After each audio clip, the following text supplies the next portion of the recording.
Welcome back to Dakhel, Washington. We are sitting in the old executive office building in the diplomatic meeting room with our very special guest, National Security Advisor to President Joe Biden, Jake Sullivan.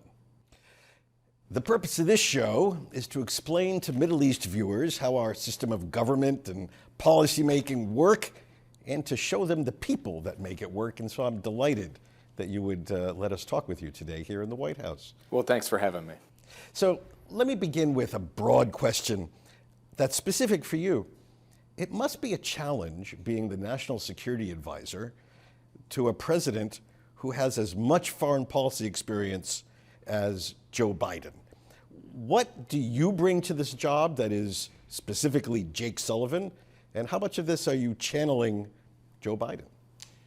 Well, that's a really fundamental question that any national security advisor faces, but it's uniquely true with the president who's been chair of the Senate Foreign Relations Committee, who's been vice president of the United States for 8 years, has met every significant world leader over decades, and as you said, has deep and abiding experience in foreign policy. So really, my job as national security advisor kind of falls into three categories. One is to brief the president, to bring him up to speed on developments, what's happening in every corner of the world at all times of the day or night, and to try to put that in context and give him a sense of what the implications of a given event or trend is. Second category is to coordinate the government, the Defense Department, the State Department, the intelligence community, the Commerce Department, the Treasury Department, to try to get these parts of the U.S. government on the same page to drive a policy. And most American policies involve a little bit from each of them. Take, for example, our approach to the war in Ukraine. It involves the mobilization of troops to Eastern Europe for deterrence. It involves the mobilization of sanctions. It involves intense diplomacy, and it involves intelligence. So that coordination mechanism and being able to tell the departments and agencies what the president thinks, and then tell the president, hey, boss, we got everyone lined up. That's an important part of my job. And then the third part is advice. And I'm one voice. There are others too. But even someone with deep experience is looking for input from other people whose judgment he trusts. And I try to do my best to advise him, the name is advisor, on what I think the recommended course of action should be in any given context. But I would say, I probably still learn something almost every day from President Biden, a piece of wisdom, an anecdote from the past that has relevance today, or in some cases he'll just look at me like, I'm off base and say, Jake, on that one I'm not going to be with you. How do you decide between what is urgent, what a crisis that the president needs to address today to save lives or to resolve an urgent conflict, and what is important, something which needs to be addressed in order to ensure peace and security for the long haul? How do you balance between the urgent and the important in how you play on the president's time and attention? Sometimes dividing between those two things is pretty straightforward. If there's an attack on U.S. troops, if there's a major political event in another country that we have to deal with, the time constraint is imposed upon us. We don't have to make a decision. And for some of the longer term trends like climate change or artificial intelligence, that's more in the important bucket. But there's a lot in between. And I would say the most important factor for what separates an effective senior staffer, a national security advisor, and an ineffective one is the discipline. It is the discipline to say, here's how we're going to allocate our time, here's how we're going to allocate the president's time, and here's how we're going to make sure that every single day, no matter what's happening in the world, we are setting aside some hours to work on the long term, to build American strength, to build our allies' strength, to build problem-solving capacity for problems that are only going to be solved over years and decades. So if you look at my calendar on any given day, it will be filled with the Middle East and Russia and immediate current events. But it will also be filled with technology and economics and climate and energy and building the institutional capacity of the U.S. government to respond over time. And that is fundamentally about discipline. So I'm glad that you mentioned all the range of issues, because I was intrigued. You recently gave a speech in Davos, and you identified, quote, the main challenge of our time as strategic competition in an age of interdependence. You could have said climate change, you could have said threats to democracy at home and abroad, you could have said dangerous artificial intelligence, but you said this. Why? Well, if you look at the challenge facing the United States today in 2024, we have a significant competitor in the People's Republic of China that has both the intent and, for the first time really in history, the capacity to compete with the United States across every major category: economics, technology, military, diplomacy. And we need to compete effectively. We also have in Russia an actor with substantial capacity, nothing compared to China, but substantial capacity, that has the intent to actually upend entirely the international system. And there are other competitors out there too. Iran would be a good example. But at the same time, we have a world in which the fundamental security and vitality of the American people and the American Republic depends on working with a range of countries, frankly, including countries like China, on issues that affect the daily lives of Americans. Climate change being one of them, managing the risks of artificial intelligence, managing the spread of nuclear weapons, making sure that the global economy is effectively stable so that there's not some catastrophe, and as COVID-19 showed us, working on public health so a virus in a faraway place doesn't end up in the future causing the kind of havoc that COVID-19 wreaked. We got to do both of those. We got to compete vigorously on the one hand, and then we got to work together with other countries for these large set of transnational challenges. There's not been a time in modern memory where the United States foreign policy has had to take on both of those as critically, as centrally as now, and that's why it has to be the organizing principle for U.S. foreign policy. And then the next sentence in that speech was, and you're optimistic that we're going to do it and do it well. Well, first of all, I think the United States brings to this task really incredible assets. If you go back 3 years to when President Biden took office, the storyline out there, propagated by the PRC, but by a lot of other countries too, was inexorable rise of the PRC, the East is rising, inexorable decline of the United States, the West is falling. You look 3 years later, and I think the capacity of the American people for resilience and reinvention is on full display. You know, we're sitting here on a day where there was just a jobs report. More than 300,000 jobs, unemployment's at 3.7%. The United States is on the leading edge of the major technologies of the future. We are putting hundreds of billions, if not trillions of dollars into our economy for the industries of the future, and we're doing it with our alliances in Asia and Europe at their strongest point in decades. All right, let me ask, if I can, a few Middle East-focused questions. Our show beams out from across the Middle East, from North Africa through the Gulf. Before October 7th, you spent a certain number of hours a day on the Middle East. One assumes that has changed since October 7th. How has your life refocused around the Middle East since October 7th? Well, this comes back to that question about discipline, because there's no doubt I now spend many more hours per day on the Middle East than I did before. We have obviously the unfolding war in Gaza. We have attacks against our forces in Iraq and Syria. We have the Houthis menacing the Red Sea. And we have the lurking threat of Iran behind much of this. And all of that we need to contend with. At the same time, we're also looking for a dynamic, positive set of solutions to this, including a two-state solution, normalization and integration. And that requires a huge amount of intellectual and diplomatic work and a lot of hours. So we're doing all of that. But why did I start by saying discipline? Because at the same time we're doing that, we have to continue to work on the building blocks of a new foundation for American strength in the world that can sustain us for decades. So for example, I just came back from Thailand, where I spent 2 days meeting with my Chinese counterpart.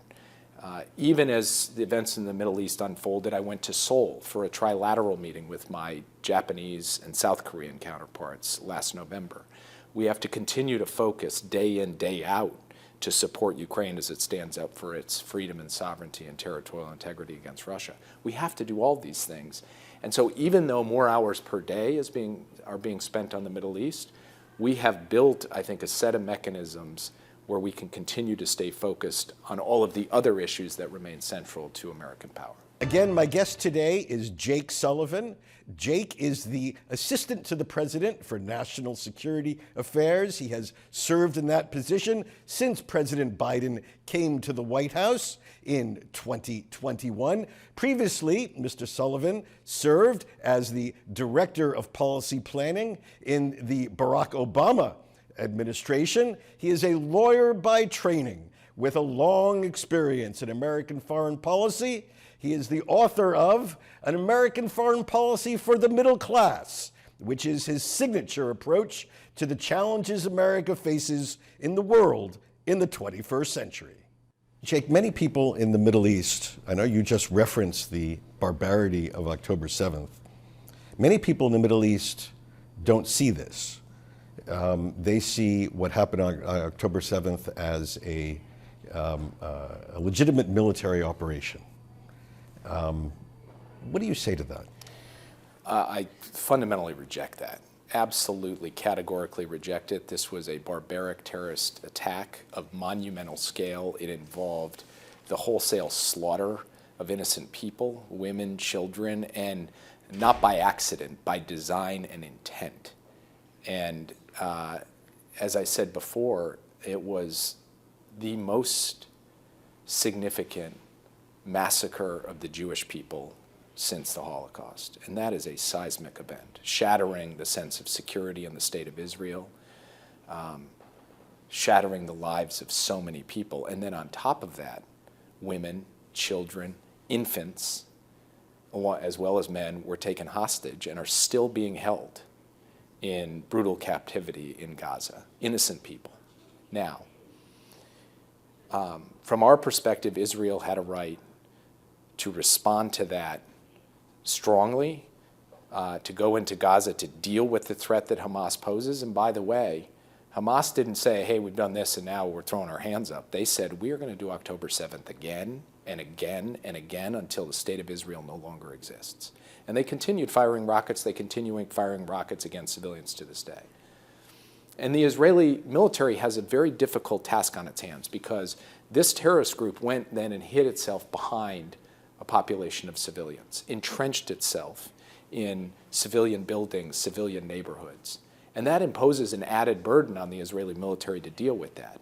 But it does not lessen the Israeli military's responsibility to act in accordance with the laws of war. And it doesn't lessen at all the tragedy of the loss of life of Palestinians. Thousands and thousands of Palestinians, innocent Palestinians, have died in this conflict. And we have to speak about that too, because every one of those deaths is a tragedy. Israeli deaths are a tragedy. Palestinian innocent deaths are a tragedy as well.